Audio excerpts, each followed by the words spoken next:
우리 옆에 계신 분들과 이렇게 한번 인사하도록 하겠습니다. 메리 크리스마스, 사랑하고 축복합니다. 네, 하나님께서 함께 하시는 복된 성탄의 주간이 되실 수 있기를 주의 이름으로 축복합니다. 여러분, 우리가 인생을 살다 보면 정말 어려운 결정을 내려야 하는 순간들이 있습니다. 어떤 선택을 하느냐에 따라서 나의 미래가 바뀌고 또 사랑하는 사람들의 관계가 송두리째 흔들리게 되는 그러한 상황이 발생할 수 있다는 것입니다. 오늘 본문에 등장하는 요셉이 바로 그런 선택의 기로에 있었던 것이죠. 약혼한 마리아가 임신한 사실을 알게 되었을 때에 그 마음에 혼란과 또 두려움과 여러 가지 감정들이 교차했을 것입니다. 그런데 하나님의 천사가 와서 이것은 성령으로 말미암아 잉태되어진 것이다, 그리고 하나님께서 구원의 역사를 베푸시기 위함이다 라고 이렇게 말씀하셨을 때에 자신의 상식으로는 이해할 수 없었지만은 그 하나님 앞에서 믿음으로 결단하였을 때에 구원의 역사에 쓰임받게 되었던 것이죠. 요셉이 겪은 그 고뇌와 믿음의 결단, 그리고 그 가운데 임한 임마누엘의 은혜를 함께 살펴보면서 하나님 주시는 은혜를 같이 나누는 귀한 시간 될 수 있기를 바라겠습니다. 먼저 첫 번째로 우리에게 주시는 교훈은 믿음의 역사는 고뇌와 결단을 통해 이루어진다라는 것입니다. 여러분, 우리가 신앙생활을 하면서 오해하는 것 중에 하나가 하나님의 역사는 평탄하고 형통하며 고통 없이 이루어진다라고 생각하는 것입니다. 아니요. 여러분, 성경을 보게 되면 하나님께 쓰임받았던 사람들의 한결같은 특징이 무엇입니까? 이런 성도의 고뇌와 어려움 속에서 믿음의 결단을 했다라는 거예요. 여러분, 아브라함도 생각해 보십시오. 하나님께서 뭐라고 말씀하셨어요? 내 본토 친척 아비 집을 떠나서 내가 너에게 분부할 곳으로 가라라고 말씀을 하셨습니다. 여러분, 그 고대 사회에서 내가 살고 있던 모든 터전들을 버리고 낯선 곳으로 간다라는 것이 여러분 쉬운 일입니까? 결코 그렇지 않습니다. 여러분, 하나님께서 말씀하셨을 때 아브라함이 아무 생각도 없이 나 내일 이삿짐 싸야 되는구나, 그리고 이삿짐을 싸서 갔을까요? 그렇지 않았을 거예요. 분명히 그 속에서의 믿음의 고뇌가 있었다라는 것입니다. 하지만 하나님 앞에서 믿음의 결단을 했을 때에 아브라함이 믿음의 조상이 될 수 있었던 것이죠.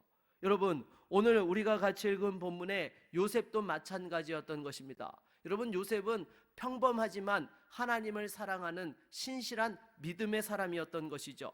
그런데 어느 날 갑자기 자신과 약혼한 마리아가 임신한 것을 알게 된 것이었습니다. 분명히 잠자리를 같이 한 적도 없는데 말이죠. 당시 유대 사회의 그 규례로 본다면 약혼한 여성이 다른 사람의 아이를 임신하게 되면 공개적으로 돌에 맞아 죽을 수 있는 그러한 건이었던 것입니다.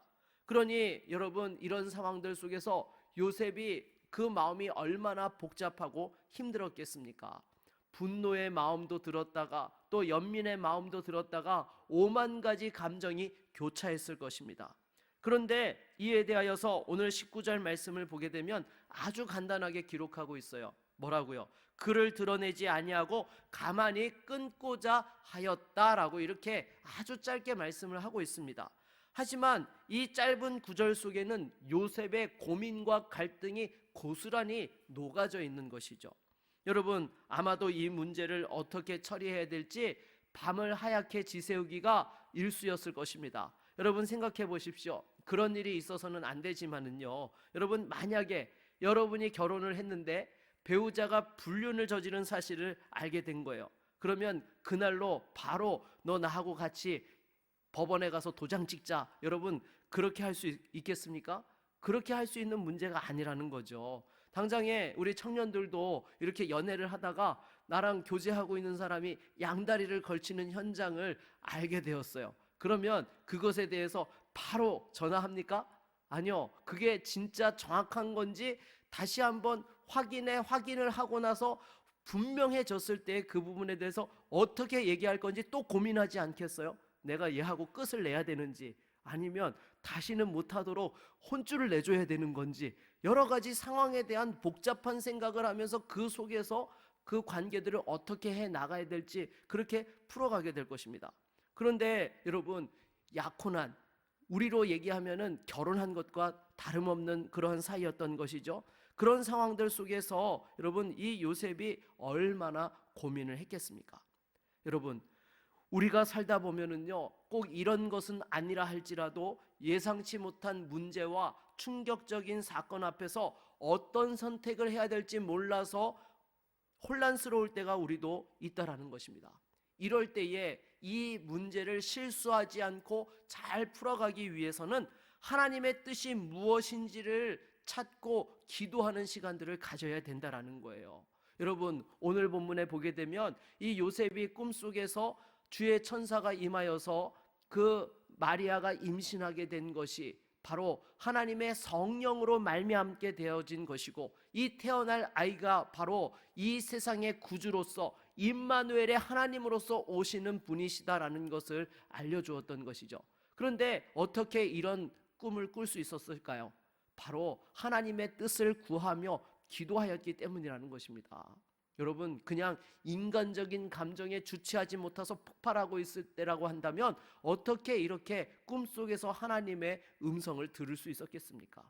그래서 여러분, 항상 우리가 예기치 못하는 그 어려운 상황 속에서 어떤 선택을 해야 될지 몰라 혼란스러울 때에 다시 한번 하나님 앞에 간절히 구하며 하나님의 뜻을 찾을 수 있는 믿음의 성도가 될 수 있기를 바라겠습니다.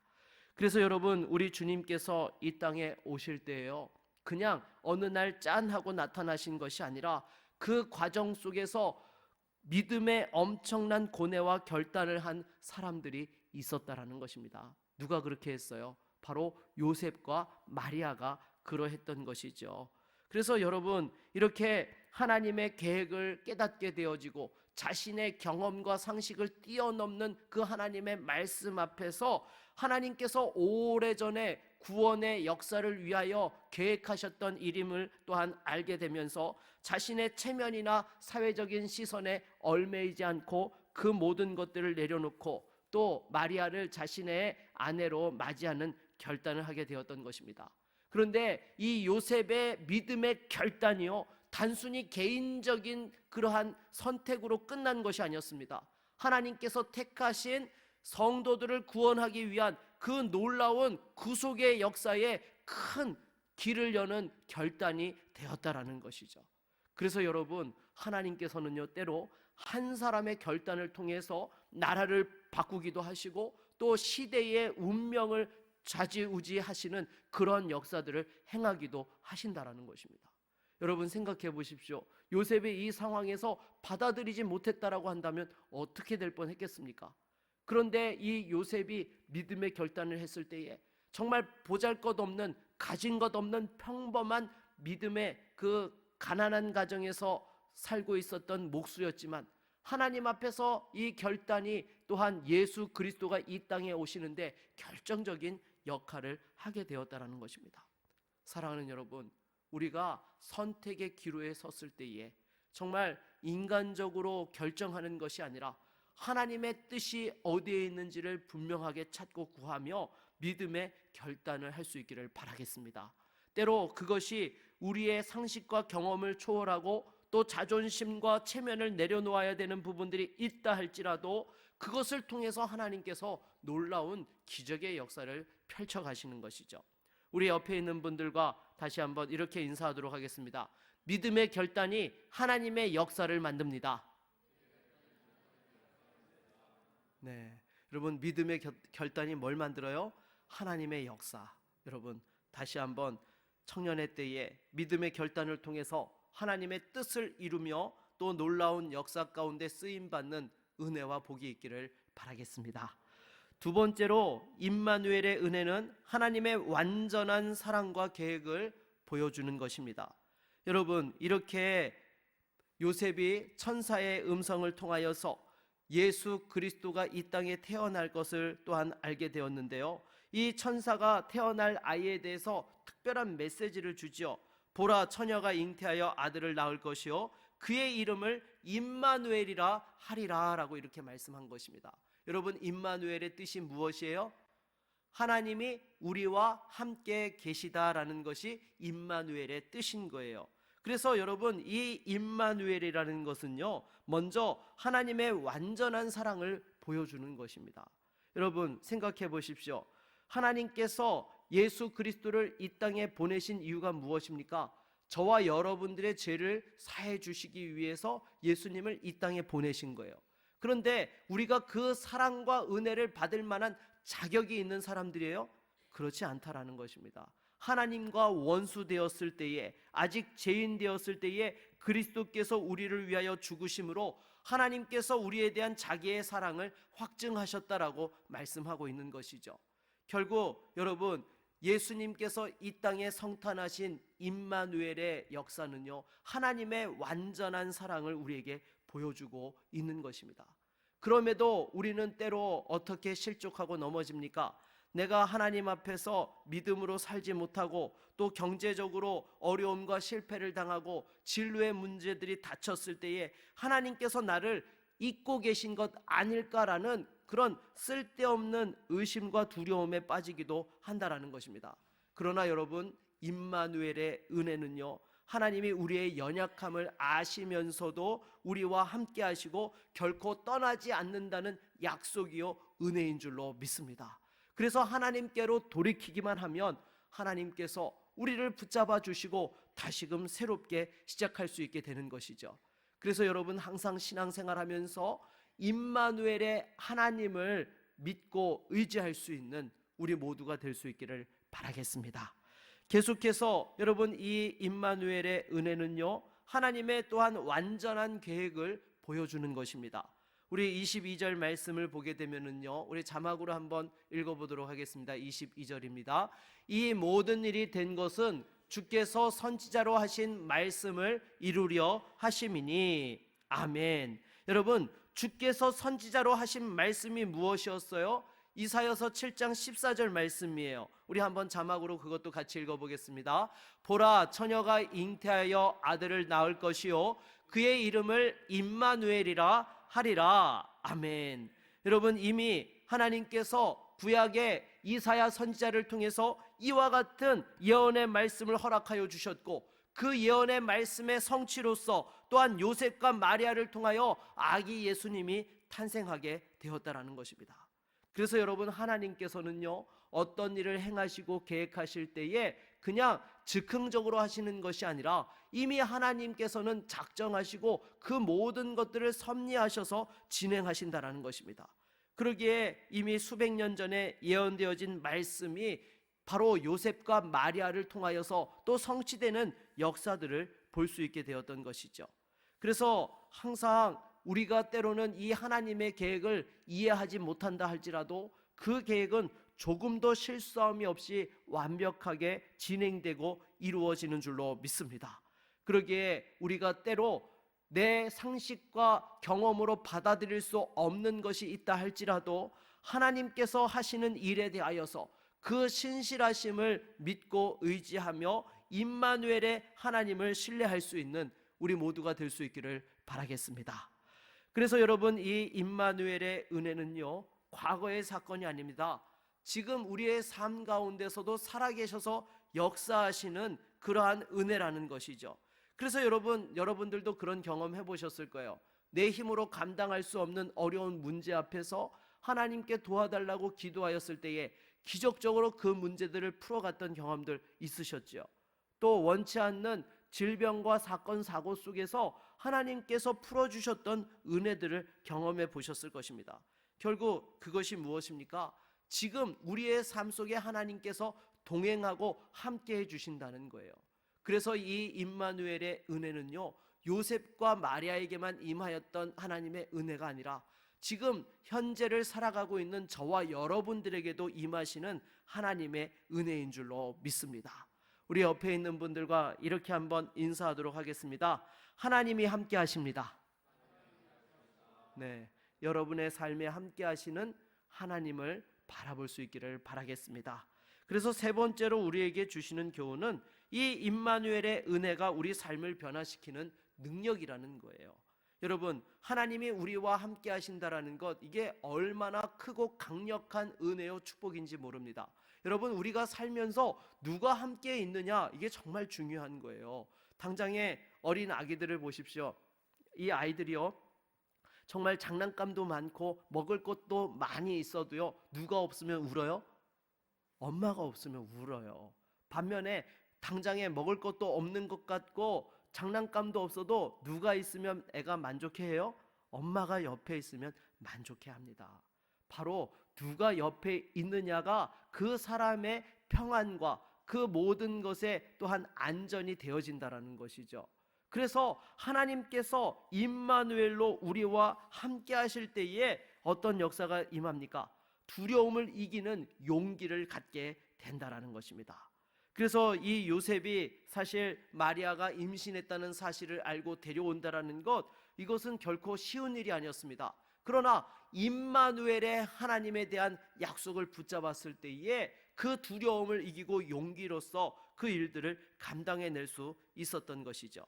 그러기에 여러분, 우리가 세상을 살아가면서 두려움이 찾아오고 염려와 근심과 걱정이 되어질 때에 다시 한번 임마누엘의 하나님을 만나는 은혜가 있기를 바라겠습니다. 그러면 이 모든 것들을 풀어갈 수 있는 은혜와 축복을 누리게 되는 것이죠. 그리고 또한 임마누엘의 은혜는요, 절망 가운데 소망을 심어 주시는 것입니다. 여러분, 요셉과 마리아가 살던 시대도요, 암울한 시대였어요. 이스라엘이 그 약속의 땅 가나안에서 멸망당하고 로마의 식민지로 전락한 상황에서 정말 이렇게 어렵게 살고 있었던 그런 사람들이었던 것이죠. 게다가 이 마리아가 임신했다라는 것은 그들의 미래를 더 불투명하게 만들었던 것입니다. 그러나 하나님께서 함께 하신다는 사실이 그 절망을 이기게 하시고 새로운 소망을 품으며 나아갈 수 있게 하셨다라는 것이죠. 당장에 여러분, 우리나라도 보십시오. 지금 얼마나 혼란스럽고 어려운 상황들 속에 있습니까? 그럼에도 여러분, 대한민국이 소망이 있는 것은 임마누엘의 하나님의 은혜가 있기 때문인 줄로 믿습니다. 여러분, 6.25 때도 보십시오. 유엔에서 우리나라를 지키기 위해서 그 연합군대를 파병할 것을 상상이라도 할 수 있었습니까? 솔직히 그 당시에 구소련이 안보리 상임이사국으로 반대표를 던지면 이것은 그냥 아무것도 없는 것이 되고 우리나라는 공산화가 되고 말았을 것입니다. 그러나 하나님 앞에 이것을 위해 간절히 기도했던 성도들의 기도를 들으사 소련이 기적적으로 불참함으로 말미암아서 유엔군 파병이 통과되어서 오늘날 저와 여러분들이 자유롭게 예배하며 이 은혜와 축복을 누릴 수 있게 된 것이죠. 그리고 폐허더미에서 또한 선진국 반열에 오르도록 하나님께서 은혜와 복을 내려주셨다라는 것입니다. 그러기에 여러분, 무엇보다도 아무리 시대가 어렵고 앞이 캄캄해 보인다 할지라도 다시 한번 임마누엘의 은혜가 우리 가운데 임할 수 있도록 기도할 수 있는 저와 여러분 모두가 될 수 있기를 바라겠습니다.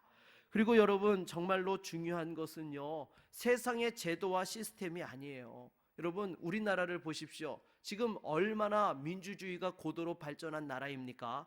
정말 이전에 그 대통령이 탄핵이 된 이후에도 나라가 혼란을 겪지 아니하고 또한 조속히 모든 상황들이 잘 또 수습되어져서 여기까지 오게 된 것이죠.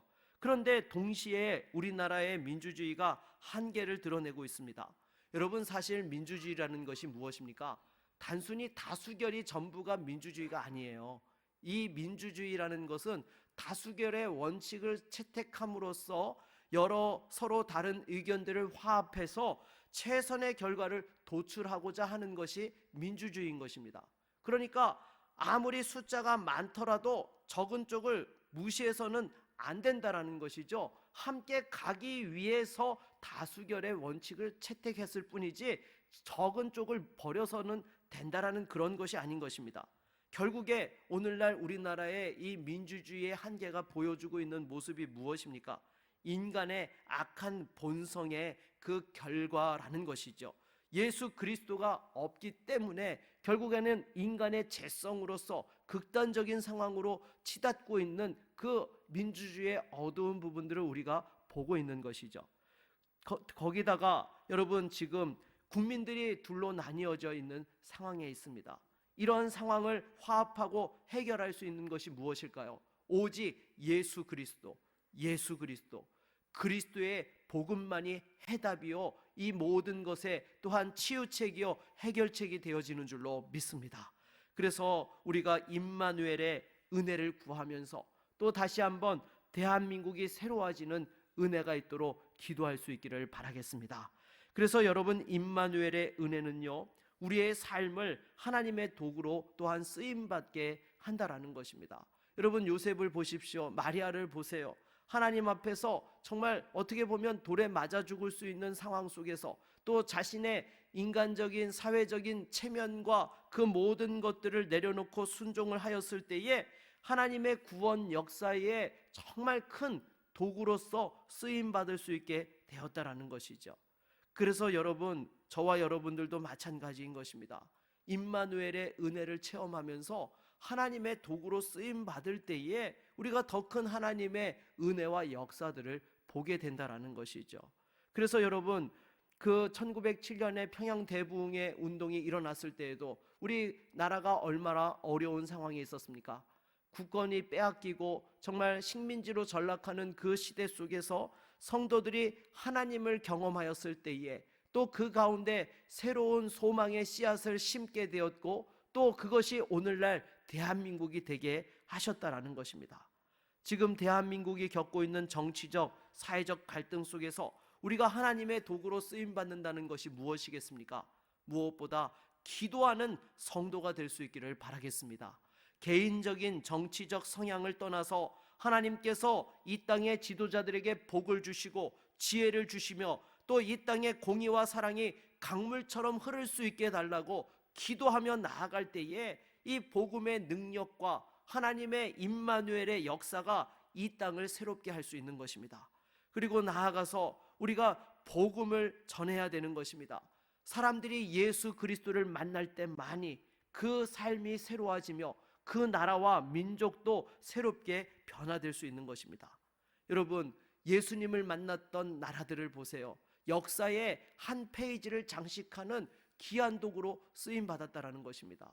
영국도 하나님의 그 놀라운 은혜와 부흥을 체험했을 때에 해가 지지 않는 나라가 되었던 것이고, 미국도 여러분 그 청교도들의 신앙으로 세워지고 하나님의 부흥의 역사가 임하였을 때에 오늘날까지 또한 세계 강대국으로서의 그 패권을 또한 끌어가고 있다라는 것입니다. 사랑하는 여러분, 다시 한번 우리가 함께 이 임마누엘의 은혜를 체험하면서 복음을 전할 때에 이 땅이 새로워지며 대한민국이 새로운 역사를 열어갈 수 있게 될 줄로 믿습니다. 우리 옆에 있는 분들과 이렇게 한번 인사할까요? 임마누엘의 은혜로 삽시다. 네, 말씀을 맺도록 하겠습니다. 여러분, 임마누엘의 은혜는 과거의 사건이 아닙니다. 오늘 우리의 삶 속에서도 여전히 살아 역사하시는 하나님의 약속이요 또한 능력인 것입니다. 그래서 하나님이 함께 하신다는 사실을 우리가 경험할 때에 두려움을 이길 수 있게 되고 소망을 품고 하나님의 도구로 쓰임받게 되는 것이죠. 이번 성탄절을 맞이하면서 임마누엘의 은혜를 다시 한번 깊이 묵상하고 여러분 결단할 수 있기를 바라겠습니다. 내 삶의 모든 순간마다 하나님의 함께하심을 믿고 두려움을 내려놓고 소망을 품고 하나님 뜻에 순종하겠습니다. 이러한 믿음의 결단을 통해 나아갈 때에 하나님께서 여러분을 통하여 놀라운 역사를 이루어 주실 줄로 믿습니다. 우리 한번 같이 찬양하고 말씀을 의지하여 기도하는 시간 갖도록 하겠습니다.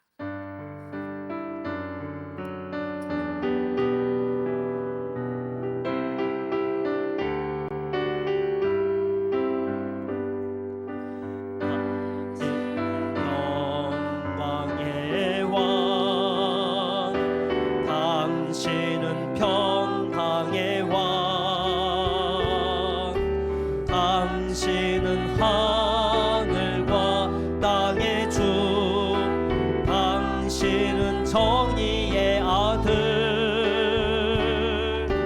천사가 무릎 꿇고 예배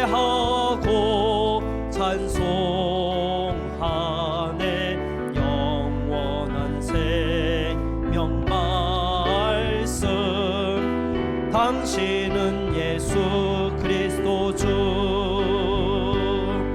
호산나 다윗의 자손께 호산나 불러 왕 중의 왕 높은 하늘에 영광을 예수 주 메시아 당신은 영광의 왕 당신은 영광의 왕 당신은 평강의 왕 당신은 하늘과 땅의 주 당신은 정의의 아들 천사가 무릎 꿇고 예배하고 경배하네 영원한 생명 말씀 당신은 예수 그리스도 주 호산나 호산나 다윗의 자손께 호산나 불러 왕 중의 왕 높은 하늘에 영광을 예수 주 메시아네. 여러분, 이 시간 말씀을 의지하여 함께 기도합시다. 여러분의 삶에 염려와 고민되는 일들이 있습니까? 임마누엘의 은혜를 힘입을 수 있기를 바라겠습니다. 하나님이 함께 하시면 어떠한 순간에서도 하나님의 신실하시고 또한 가장 최선의 길로 인도하시는 은혜를 경험하게 될 것입니다. 다시 한번 임마누엘의 은혜를 힘입어 결단케 하여 주시고 승리하는 삶을 살아갈 수 있도록 우리 함께 기도합시다. 그리고 또한 나라와 지도자들을 위해서 기도합시다. 대한민국의 하나님 임마누엘의 은혜가 임하게 하여 주셔서 정말 헌법재판소의 결정 이후에 나라가 분열되지 않게 하시고 국민들이 함께 화합하여서 새로운 대한민국의 역사를 열어갈 수 있도록 이 나라를 축복하여 주시옵소서. 우리 함께 같이 합심으로 기도하겠습니다. 주여, 하나님 아버지, 이 시간 주 앞에 기도합니다. 주여, 무엇보다도 우리 형제 자매들을 축복하여 주시옵소서. 주님, 청년의 때에 앞에 진로가 보이지 않고 또 주님 정말 막연하고 두려운 그러한 캄캄한 인생길을 걸어가는 그러한 우리 청년들이 있습니까? 우리 형제 자매들에게 다시 한번 임마누엘의 은혜를 경험할 수 있게 하여 주시옵소서. 두려워 말라, 내가 너와 함께함이라. 놀라지 말라, 나는 내 하나님이 됨이니라. 주여, 사랑하는 우리 형제 자매들을 붙들어 주셔서 그 어려운 시간들 속에서도 함께 하시는 하나님의 은혜를 힘입어 모든 염려와 근심 걱정들을 떨쳐버리고 믿음의 담대함으로 일어서길 수 있게 하여 주시고 새로운 소망을 품고 달려갈 때에 하나님께서 그 앞길에 주님 축복하여 주시고 걸음걸음 역사하여 주시옵소서. 그 믿음의 결단을 통하여 이 시대적 사명을 감당하며 쓰임받는 귀한 하나님의 종들이 다 되어질 수 있도록 우리 모든 형제 자매들을 축복하여 주시옵소서. 또한 사랑하는 조국 대한민국을 위하여 기도합니다. 정말 이 어려운 상황들 속에 하나님 국론이 분열되지 않게 하여 주시옵시고 헌법재판소의 판결 이후에 하나님 이 모든 것들이 조속히 수습되어지고 국민이 화합되어질 수 있도록 주님 역사하여 주시옵소서. 대통령과 위정자들을 붙들어 주셔서 주여 정말 지도자의 축복이 있는 나라가 될 수 있도록 우리 대한민국을 지켜주시고 이 어려움 속에서도 건져 주시옵소서. 우리와 함께하여 주시옵소서. 예수 그리스도의 이름으로 기도드립니다. 아멘.